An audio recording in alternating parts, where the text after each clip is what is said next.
నమస్తే, నా పేరు కిట్టు. వైజాగ్ లోకల్ న్యూస్ వార్తలకు స్వాగతం. వార్తల్లో ముందుగా ముఖ్యాంశాలు.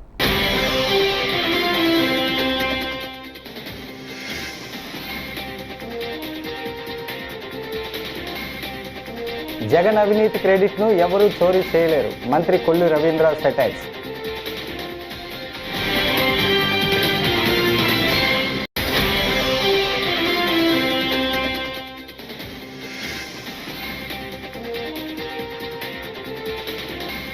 మహిళా రిజర్వేషన్లపై ఏపీ బీసీ సంఘ అధ్యక్షురాలు జయశ్రీ హర్షం.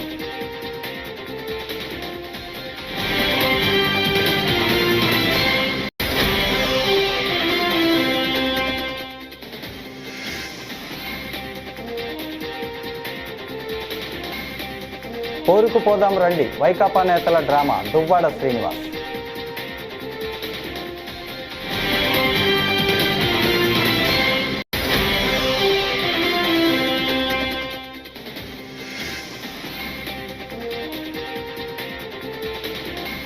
ఎమ్మెల్యే 50 లక్షల లంచం డిమాండ్ చేశారు టీడీపీ నేత.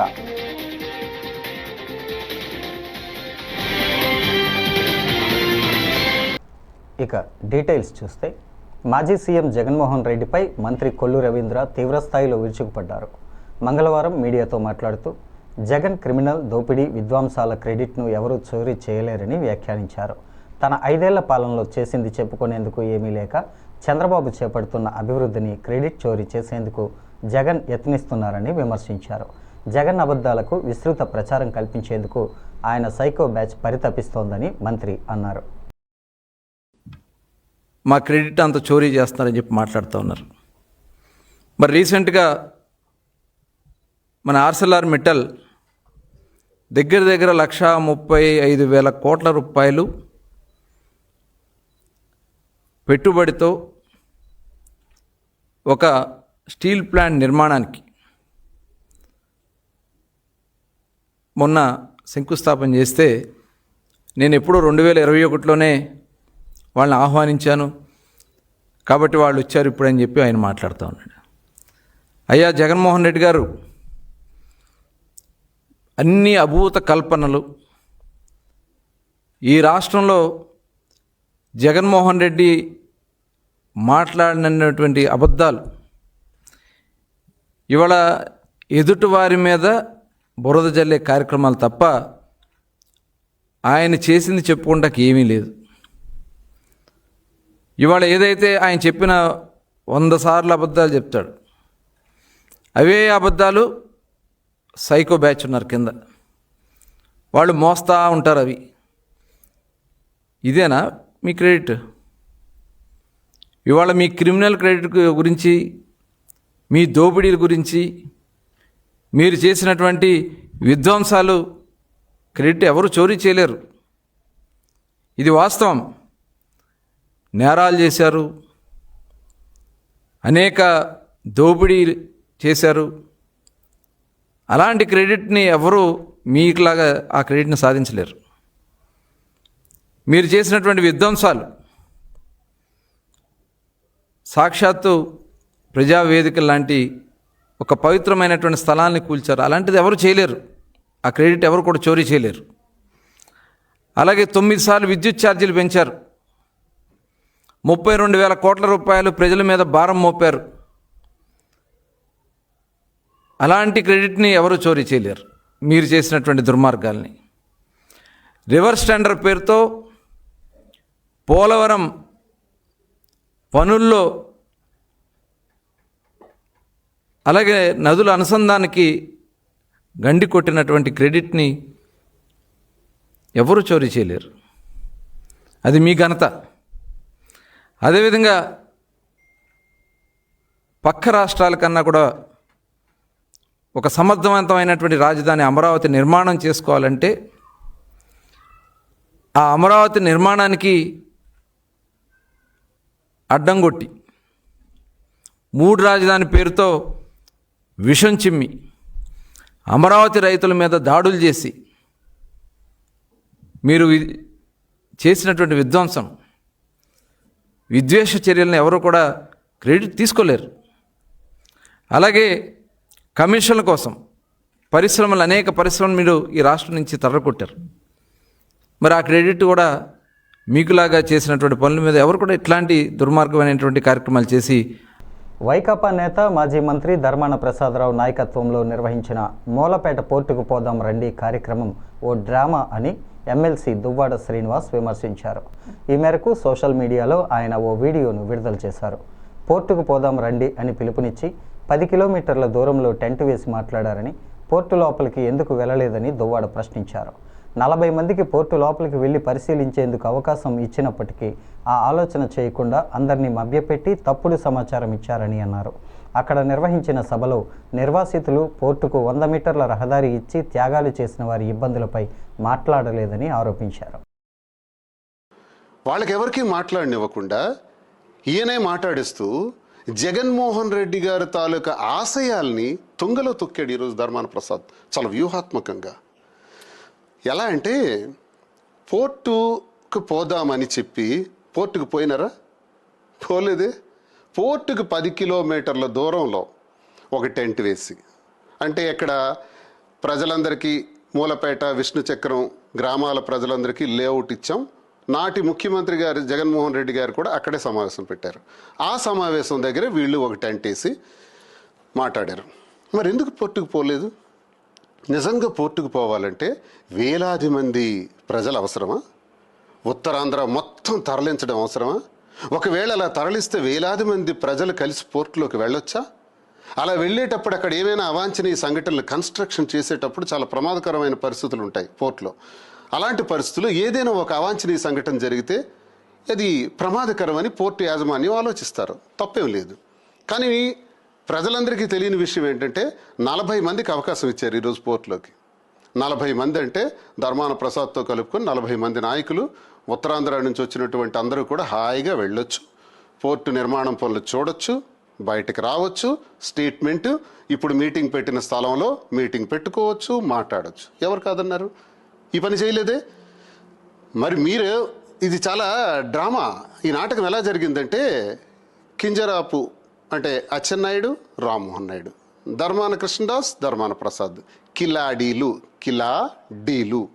వీళ్ళిద్దరూ నాటకంలో జరిగినటువంటి మీటింగే ఈరోజు. ఆదోని ఎమ్మెల్యే పార్థసారథిపై టీడీపీ నేత సంచలన వ్యాఖ్యలు చేశారు. తన స్థలంలో బిల్డింగ్ కట్టుకోవడానికి ఎమ్మెల్యే 50 లక్షలు లంచం డిమాండ్ చేసినట్లు ఆరోపించారు. ఇప్పటికే 10 లక్షలు ఇచ్చినట్లు టీడీపీ నేత సౌదీ రౌఫ్ తెలిపారు. ఇంకా 40 లక్షలు ఇవ్వాలని ఎమ్మెల్యే పార్థసారథి తనపై ఒత్తిడి తెస్తున్నారంటూ ఆరోపించారు. తాను డబ్బులు ఇవ్వనని చెప్పడంతో టౌన్ ప్లానింగ్ అధికారులు పోలీసులను పంపించి భయభ్రాంతులకు గురి చేస్తున్నారని అన్నారు. చూడప్పా, ఇప్పుడు ఓపెన్ చెప్తున్నాను ఓపెన్ చెప్తున్నాను. నేను ఈ బిల్డింగ్ కట్టేదానికి ఎమ్మెల్యే గారికి 10 లక్షల రూపాయలు లంచం ఇచ్చినాను. అది ప్రమాణ సాక్షిగా ఖురాన్ మోసుకొని చెప్తాను. పచ్చి బట్టలతో ఎక్కడొచ్చి పిలిచి చెప్పినా 10 లక్షలు ఇస్తాను. ఆయన 50 లక్షలు డిమాండ్ చేస్తాడు. నేను ఇవ్వనని చెప్పినాను. అందుకోసమే సార్ వాళ్ళు ప్రతి సార్ వాళ్ళు పేరు చెప్పడం లేదు. ఎందుకు చెప్పడం లేదంటే వీళ్ళకి ఉద్యోగస్తులు కాబట్టి చెప్పడం లేదు. నాకు సార్ మేము చెప్పమే, మేము ఉద్యోగస్తులు మేము పేరు చెప్పమని చెప్తున్నాము. ఈ 40 లక్షలు ఇవ్వలేని కోసమే ఈ డివిజన్ వచ్చింది. ఊర్లో అన్ని బిల్డింగ్లన్నీ డివిజన్ కొడితే నా బిల్డింగ్ నేను కొడతాను. ఇది వాస్తవం. మేము 40 లక్షలు ఇవ్వము. 40 లక్షలు దొంగతనం చేస్తామా? మా జగన్ మేము కట్టిన 10 లక్షల రూపాయలు నేను ఇచ్చింది వాస్తవము. ఏ ఖురాన్ మీద చెప్తాను. ఏ గుడిలో ఏ మసీదులో కానీ పిలిపించి నన్ను చేపెట్టి చెప్పంటే నేను చెప్తాను. 10 లక్షలు ఇచ్చింది, మళ్ళా 40 లక్షలు డిమాండ్ చేస్తాడు ఆయన. 10 లక్షలు ఎందుకు ఇచ్చినారు అంటున్నా? ఇల్లీగల్ కన్స్ట్రక్షన్ ఇది ఇల్లీగల్ కాదు. ఆయన ఏలన్నాడు ఇస్తే కట్టిస్తాను, లేకపోతే లేదు ఫోన్ చేస్తాడు.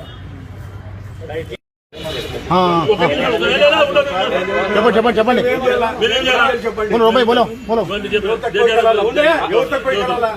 అవసరం లేదన్నా. ఇప్పుడు దీనికి ఏదైతే ఇప్పుడు రూల్ పోషన్ ప్రకారం మీరు డివిజన్ చేసి కడుతున్నారు కదా, రివిజన్ పెట్టుకోండి, టీడీఆర్ పెట్టుకోండి, సెట్ బ్యాక్ రిలాక్సేషన్ టీడీఆర్ కొనండి. టీడీఆర్ ప్రకారం మళ్ళీ రివిజన్ పెట్టుకొని ఫైల్ ఇది చేసుకోండి. అప్పుడు మీకు సెట్ బ్యాక్ రిలాక్సేషన్ ప్రకారం ఇది వస్తుంది. దాని ప్రకారం మీరు అప్లై చేసుకోండి. నోటీస్ ఇచ్చామండి.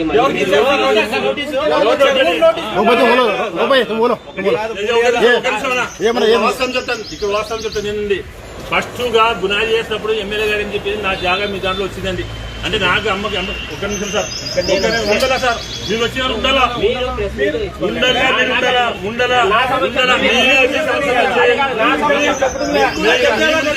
పేరు సార్ మీకు తెలాలా వస్తాం మీకు తెలాలి సార్ మీరు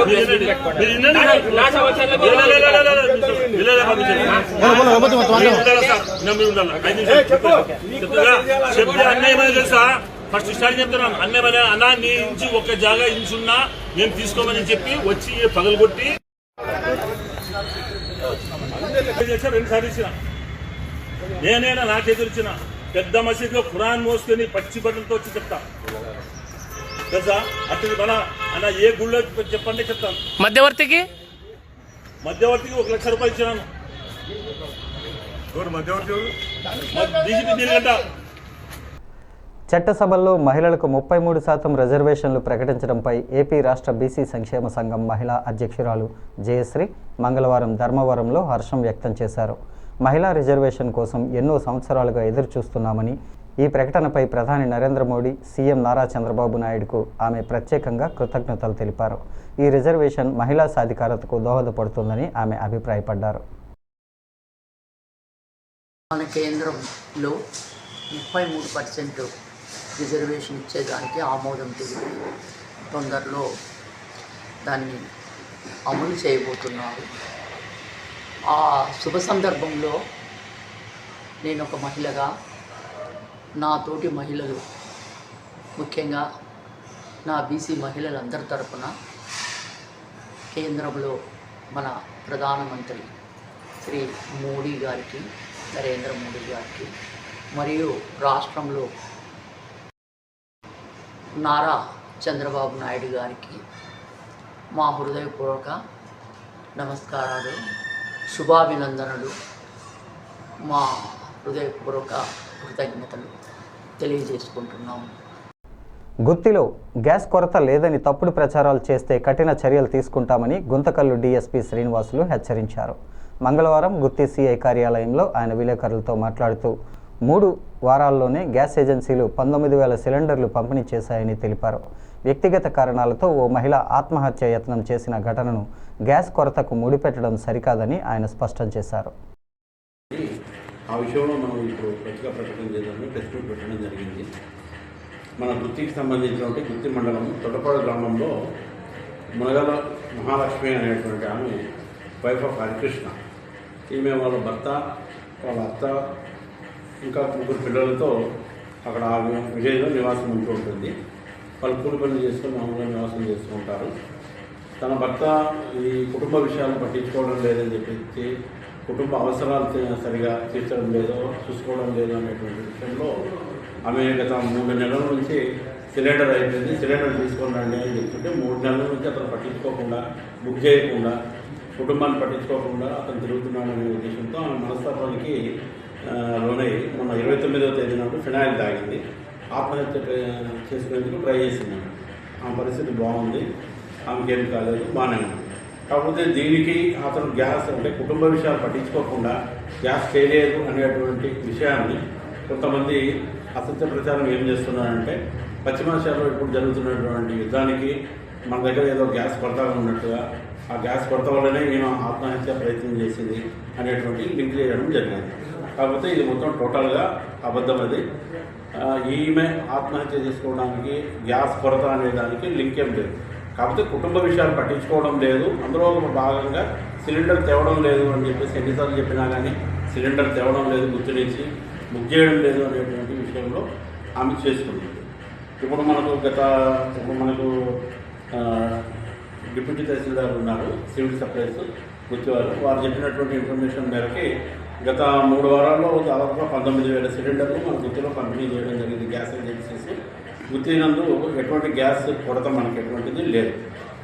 దాదాపుగా బుక్ చేసుకున్నటువంటి 24 అవర్స్లోనే మన దగ్గర గ్యాస్ అనేటువంటిది డెలివరీ అవుతుంది. రెవెన్యూ వాళ్ళే గ్యాస్ సిలిండర్ కూడా వాళ్ళకు అందజేయడం జరిగింది. వాళ్ళు సొంతంగా వాళ్ళు డిపార్ట్మెంట్ తరఫున అందజేయడం జరిగింది.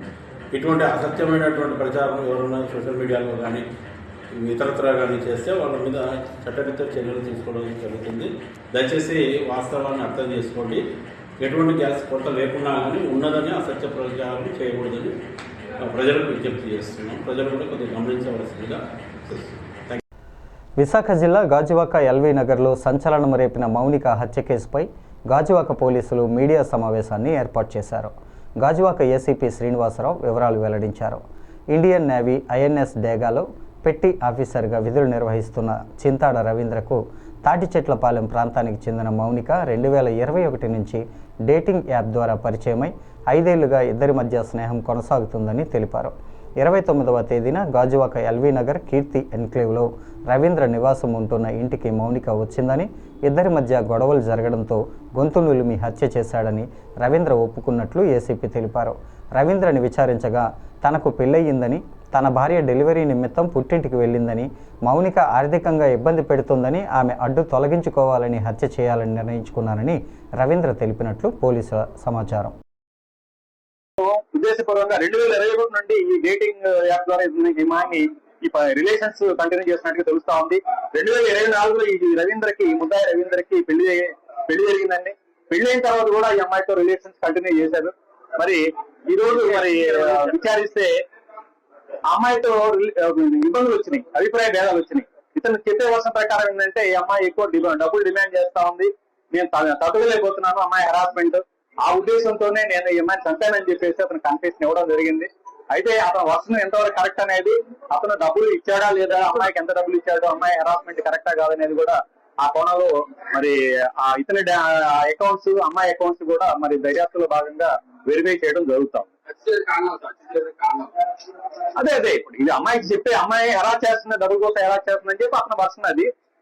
మా దర్యాప్తులు ఏంటంటే అమ్మాయిని ఏదో రకంగా వదిలించుకోవాలనే ఉద్దేశంతోనే అతను చంపినట్టుగా విల్కులుగానే అతను ఇంటికి పిలిపించేసి అమ్మాయిని చనిపోయిన తర్వాత అమ్మాయి డెడ్ బాడీని డిస్పోజ్ చేయాలన్న ఉద్దేశంతో మరి 3 భాగాలు చేసి ఒక భాగాన్ని ముందుగా తీసుకెళ్లి అడివార ప్రాంతంలో తగలబెట్టాడు పెట్రోల్ పోసి. అదేవిధంగా మిగతా 2 భాగాలు కూడా దాన్ని డిస్పోజ్ చేయాలన్న ఉద్దేశంతోనే అతను ఆ విధంగా చేస్తున్నాడు. ఇల్లంతా కూడా రక్త మార్కలు లేకుండా క్లీన్ చేస్తున్నాడు.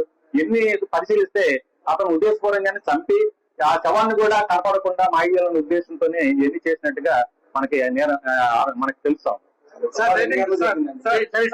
డేటింగ్ యాప్ ద్వారా పరిచయం అవుతున్నారు సార్, యువత చేస్తారు. ఇప్పుడు ఇది ఇన్సిడెంట్ అండి. యాక్చువల్ గా అమ్మాయి చదువుకున్న అమ్మాయి ఇంటర్మీడియట్, వీడి మరి ఆల్రెడీ ఉద్యోగం చేస్తా ఉన్నాడు చింతాడు రవీంద్ర అతను. మరి ఇతని కావాలనే ఉద్దేశంతోనే 2021లో ఈ అమ్మాయిని పరిచయం చేసుకొని డేటింగ్ యాప్ ద్వారా పెళ్ళైన తర్వాత కూడా కంటిన్యూ చేస్తున్నాడు. దీంతో మనం తెలుసుకోవాల్సిన నీతి ఏంటంటే యూత్ ముఖ్యంగా ఈ డేటింగ్ యాప్లు అనేది మన కల్చర్ కాదండి, ఇది ఇంపోర్ట్ అయిన కల్చరు. మరి అవతల వ్యక్తి ఎవరో కూడా మనకు తెలియకుండా అతనితో పరిచయం పెంచుకోవడం, అతనితో చాట్ చేయడం, అతను చెప్పిందల్లా నమ్మడం, అతనితో పాటు మరి బయటికి తిరగడం, చిటాలు తిరగడం, దానివల్ల ఎంత ప్రమాదకరమో ఈ విషయం తెలుస్తా ఉంది. కాబట్టి ముఖ్యంగా యువత ఈ డేటింగ్ యాప్ల పట్ల, సోషల్ మీడియాలో కొన్ని మెసేజ్ల పట్ల చాలా జాగ్రత్తగా ఉండాలండి. లేకపోతే ఇలాంటి ఇన్సిడెంట్ జరిగే అవకాశం ఉంది. దీనిలో ముఖ్యంగా తల్లిదండ్రులు కూడా వాళ్ళ పాత్ర పోషించాలండి. మన పిల్లలు ఏ విధంగా చేస్తున్నారు, వాళ్ళు ఏం చూస్తున్నారు, మరి ఏం ఫాలో అవుతున్నారు, సోషల్ మీడియా ఎంత ప్రమాదకరంగా ఉందో కూడా వాళ్ళు చెప్పాల్సిన బాధ్యత ఉంది. వాళ్ళ పట్ల కూడా మనం జాగ్రత్త ఉండాల్సిన అవసరం కూడా ఉందని చెప్పేసి అందరికీ తెలియజేస్తాం. రాజధాని అమరావతి చట్టబద్ధత కోసం చేసిన తీర్మానం పనికిరాదని, రాజధాని అనేది రాష్ట్రాల ఇష్టమని శాసనమండలిలో ప్రతిపక్ష నేత బొత్స సత్యనారాయణ వ్యాఖ్యానించారు. లక్షల కోట్లు అప్పులు చేసి రాజధానిలో ఖర్చు పెడితే ఎప్పటికీ పూర్తవుతుందని బొత్స ప్రశ్నించారు. వైసీపీ చలో మూలపేట కార్యక్రమంలో భాగంగా శ్రీకాకుళం జిల్లా సంతబొమ్మాలి మండలం నౌపడ కూడలి వద్ద ఏర్పాటు చేసిన సభలో ఆయన మాట్లాడారు. ముఖ్యమంత్రి చంద్రబాబు 3.5 లక్షల కోట్లు అప్పు తెచ్చి అందులో 1000 కోట్లైన పేద ప్రజల కోసం ఖర్చు చేశారా అని మాజీ మంత్రి ధర్మాన ప్రసాదరావు నిలదీశారు. అయ్యా ప్రెస్ కేటాయించిన దానిలో బయట వారు ఉన్నారు, ప్రశ్నించేయండి, ప్రశ్నించేయండి. అమర లోకనాథన్ గారు వేదిక రావాలని కోరుతున్నాం.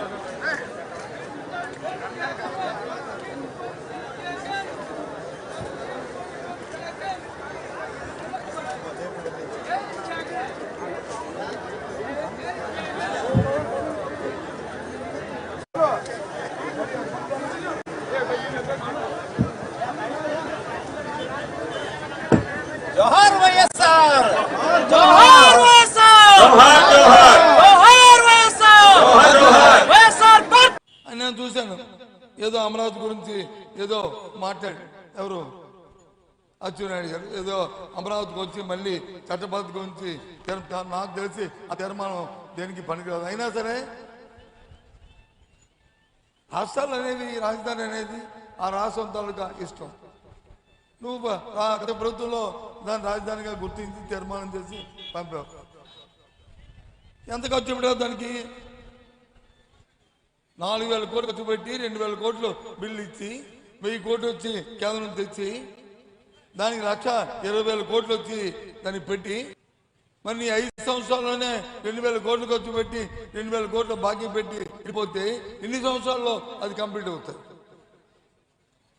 నిజంగా రైతుల పట్ల కానీ నీకు సొత్తుంటే, అలాగే ఈ రైతుల పట్ల కానీ నీకు సొత్తుంటే, నీ తాలూకా ఆలోచన కానీ ఆలోచన ఉంటే ఈ కార్యక్రమం జరుగుతుందా? అయితే ప్రజలు అనుకున్నటువంటి ప్రభుత్వాలు ఏర్పడిన తర్వాత చిత్తశుద్ధి లేనటువంటి ప్రభుత్వాలు కొన్ని మనలాంటి నోరు లేని ప్రాంతాలకు అన్యాయం చేస్తూనే వచ్చారు. అందుకే మనం ఈ ఎండల్లో మా పూర్తి చేయండి, మా ప్రాజెక్ట్ చేయండి, కాకపోతే మా ఈ పని చేయండి అని బతిమాలుకోవాల్సి వస్తుంది, లేకపోతే పోరాటం చేయాల్సి వస్తుంది. మేము అడుగుతామంటే మేము అక్కడికి వెళ్ళలేము అని బెదిరిస్తున్నారు. మావోయిస్టు పార్టీ కేంద్ర కమిటీ సభ్యుడు ఏఓబి స్పెషల్ జోనల్ కమిటీ కార్యదర్శి చెల్లూరి నారాయణరావు అలియాస్ సురేష్తో పాటు మరో 8 మంది మావోయిస్టుల లొంగుబాటుతో ఏపీలో మావోయిస్టుల కథ ముగిసిపోయిందని డీజీపీ హరీష్ కుమార్ గుప్తా పేర్కొన్నారు. కేంద్ర ప్రభుత్వం నిర్దేశించిన గడువుకు ఒకరోజు ముందే ఆంధ్రప్రదేశ్ను మావోయిస్టు రహిత రాష్ట్రంగా చేశామని డీజీపీ హరీష్ కుమార్ గుప్తా ప్రకటించారు. ఈ సందర్భంగా విజయవాడ పోలీస్ కమాండ్ కంట్రోల్ సెంటర్లో నిఘా విభాగాధిపతి Mahesh Chandra Ladda, SIB IG PHCD Ramakrishna, SIB SP గీతాదేవితో కలిసి డీజీపీ విలేకరులతో మాట్లాడారు. ఈ మొత్తం ఒక లెఫ్ట్ వింగ్ ఎక్స్ట్రీమిజం ఆంధ్రప్రదేశ్లో ఒక ఎండ్కి వచ్చినట్టుగా చెప్తున్నాము. ఇప్పుడు ఉన్న ఈ 9 మెంబర్స్ లెఫ్ట్ వింగ్ ఎక్స్ట్రీమిజంలో చాలా కాలం నుంచి పనిచేసి ఈరోజు బయటికి వచ్చారు. ఈరోజు senior Maoist leader Chelluri Narayana Rao alias Suresh central committee member, తర్వాత secretary Andhra Odisha border special zonal committee, దాదాపు ఒక 36 ఇయర్స్ నుంచి ఈ మూవ్మెంట్లో ఉన్నారు. ఇప్పుడు ఈ రోజు వచ్చి మన ముందు ఉన్నారు. మిగతా కార్డర్స్ కర్టం లచ్చు, ఈయన DCM ర్యాంక్, ఈయన చాలా important cadre. Podiyam Raja alias Rame, ఈయన area committee member 13th platoon national park area. Kartam Adme alias Nangi, ఈయన మెడికల్ టీమ్ మెంబర్ PLJ బటాలియన్లో ఉన్నారు. Muchaki Masa alias Ajit ACM Odisha state committee. Madhavi Jogi alias Rukuni PC 8th company నుంచి ఈయన కూడా ఒడిశా స్టేట్ కమిటీ. ముచ్చక్కి లక్ష్మణ్, ఈయన సౌత్ బస్తర్ డివిజన్ నుంచి ఉన్నారు. మాధవి ఆదమ్మ, ఈయన 1st ప్లాటూన్ నుంచి ఉన్నారు. ఆంధ్రాలో ఇప్పుడు అండర్ గ్రౌండ్ కార్డర్స్ ఎవరు లేరు మన దగ్గర. సార్ ఏపీకి చెందిన వారు వేరే స్టేట్స్ లో ఎవరైనా ఉన్నారా సార్? ఇంకా ఉంటారు. ఓన్లీ 1 or 2 మెంబర్స్ ఉన్నారు. వాళ్ళు కూడా మోస్ట్లీ ఛత్తీస్గఢ్, మహారాష్ట్ర ఆ ఏరియాలో చేస్తున్నారు. మారిన కాలంతో మావోయిస్టు పార్టీ సిద్ధాంతాలను మార్చుకోలేదని లొంగిపోయిన కేంద్ర కమిటీ సభ్యుడు నారాయణరావు తెలిపారు. అందుకే ప్రజల మద్దతు కోల్పోయిందన్నారు. మలబార్ చారిటబుల్ ట్రస్ట్ సామాజిక సేవా కార్యక్రమాల్లో భాగంగా గాజువాక షోరూం పరిధిలోని ప్రభుత్వ జూనియర్ కళాశాలల్లో చదివిన ప్రతిభావంతులైన బాలికలకు నగదు ప్రోత్సాహకాలను అందజేశారు. గాజువాక BC రోడ్డులోని స్వామి కన్వెన్షన్ హాల్లో జరిగిన కార్యక్రమంలో సుమారు 112 మంది విద్యార్థులకు 8,96,000 రూపాయల నగదును, ప్రశంసా పత్రాలను అందజేశారు. మలబార్ గోల్డ్ డైమండ్స్ తరపున zonal head Febin K, assistant store head Mohammed Shaheen Ishaq, assistant store head NL Anusha, Gajuwaka tahsildar Srinivas, మాజీ డిప్యూటీ మేయర్ దల్లి గోవిందరాజు, కార్పొరేటర్లు పల్లా శ్రీనివాసరావు, పులి లక్ష్మీబాయి పాల్గొన్నారు. ఈ సందర్భంగా వక్తలు మాట్లాడుతూ వ్యాపార రంగాన్ని అభివృద్ధి చేస్తూనే సామాజిక సేవ ద్వారా ఏటా కోట్లాది రూపాయలు ఖర్చు చేయటం అభినందనీయమని అన్నారు.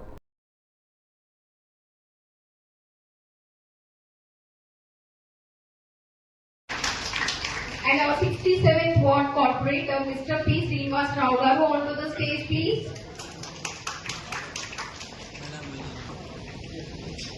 Sir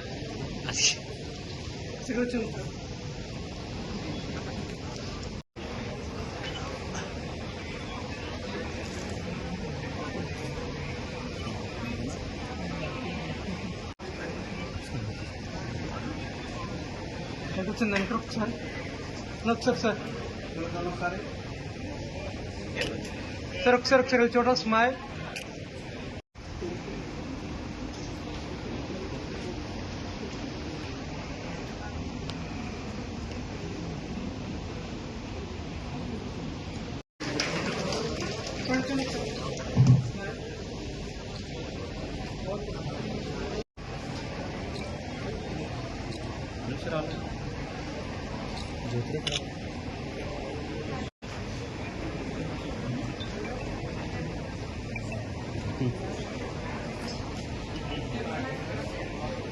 Everyone, please kindly have a look. We are playing our CSR activity video. Please have a look. Madam, నా పేరు Shaheen, Malabar golden diamonds Gajuwaka brand director.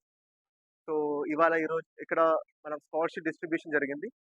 Around 112 స్టూడెంట్స్కు అరౌండ్ 9 lakh rupees మనం ఇక్కడ డిస్ట్రిబ్యూట్ చేసింది. And deputy mayor, chief guest అలా వచ్చింది. అలాగే మనం ఆపరేటర్స్, డిపార్ట్మెంట్ వాళ్ళు వచ్చారు. అండ్ ఆల్ డే మనం డిస్ట్రిబ్యూట్ చేసిన 7 స్కూల్స్ నుంచి టీచర్స్, ఫ్యాకల్టీస్, అలాగే అన్ని స్టూడెంట్స్ విత్ పేరెంట్స్ ఇక్కడ వచ్చింది. And we're so happy to host this event. Gajuwaka హిస్టరీలోనే ఇలా ఒక గ్రాండ్గా స్కాలర్షిప్ డిస్ట్రిబ్యూషన్ జరిగింది first time in the Gajuwaka history. And we're happy, we're proud. దానికి ఫస్ట్ ఒక చేసిందా మనమే ఒక చెప్పడానికి we're so proud for that. So మీకు అందరికీ తెలుసు, Malabar gold and diamonds throughout the world 5th largest jewellery. అలాగే 60,000+ crore టర్న్ ఓవర్ ఈ ఫినాన్షియల్ ఇయర్ మనం చేసింది. మనం ఎవ్రీ ఇయర్ చేసిన టర్న్ ఓవర్లో 5% ఆఫ్ అమౌంట్ మనం సిఎస్ఆర్ ఇనిషియేటివ్ మనం డిస్ట్రిబ్యూట్ చేస్తున్నారు. మామూలుగానే గవర్నమెంట్ మ్యాండేట్ ప్రకారం 2.5%. బట్ మన హానరబుల్ చైర్మన్ ఎంపీ అహ్మద్ గారు తరఫు నుంచి అది 5% చేసి మనం త్రూఅవుట్ ఇండియా ఒక్కటే కాదు, త్రూఅవుట్ ది వరల్డ్ మనం సిఎస్ఆర్ ఇనిషియేటివ్గా మనం స్పెండ్ చేస్తున్నారు. చాలు మనం ఇక్కడ గాజువాకలో 112 మంది అమ్మాయిలకి స్కాలర్షిప్స్ ఇవ్వడం అనేది జరిగింది. Almost 9 lakhs worth of scholarship ఇవ్వడం జరిగింది. ఈ అవకాశాన్ని మాకు కల్పించింది మా మేనేజింగ్ డైరెక్టర్ ఎంపీ అహ్మద్ గారు. ఆయనకి ఇంత మంచి అవకాశాన్ని ఇచ్చినందుకు ఆయనకు మేము కృతజ్ఞతలు తెలుపుతున్నాము. ఇలాంటి అవకాశాలు ఇంకా మళ్ళీ మేము చేయాలనుకుంటే మీ అందరి సపోర్ట్ కావాలని చెప్పి మేము కోరుకుంటున్నాం. Thank you so much. వార్తలు ముగించే ముందు ముఖ్యాంశాలు మరోసారి.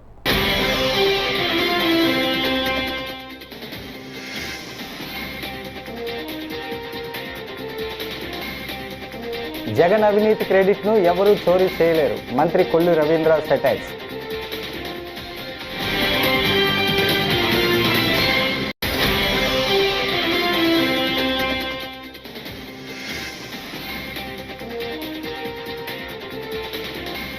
మహిళా రిజర్వేషన్లపై ఏపీ బీసీ సంఘ అధ్యక్షురాలు జయశ్రీ హర్షం.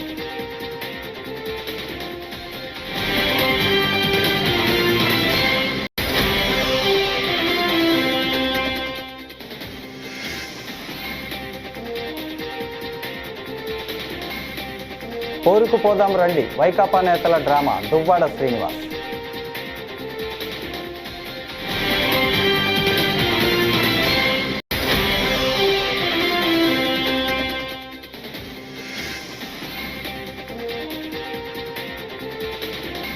ఎమ్మెల్యే 50 లక్షల లంచం డిమాండ్ చేశారు టీడీపీ నేత.